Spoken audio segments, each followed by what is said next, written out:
Hello everyone, my name is Carol and welcome aboard to Knitting on the Hook.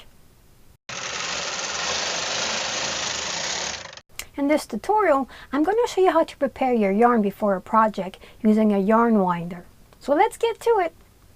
In machine knitting, it is important to have tangle-free yarn because of the speed at which the carriage uses it.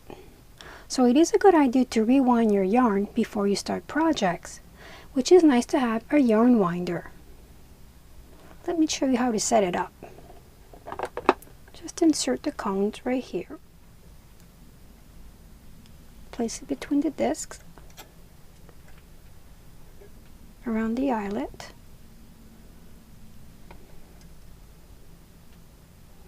and another eyelet. Secure it in the cone. Keep a little bit of tension back here, and as you start winding, the cone ribs should grab the yarn.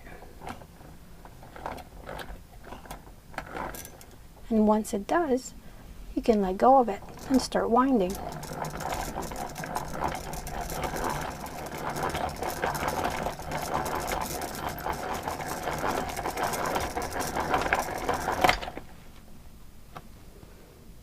As you can see, we have a little knot right here,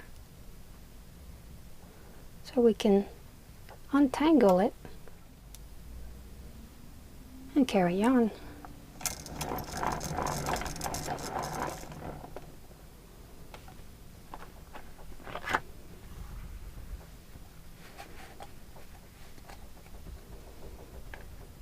I hope you enjoyed this tutorial, and if you did, click on the thumbs up to let me know.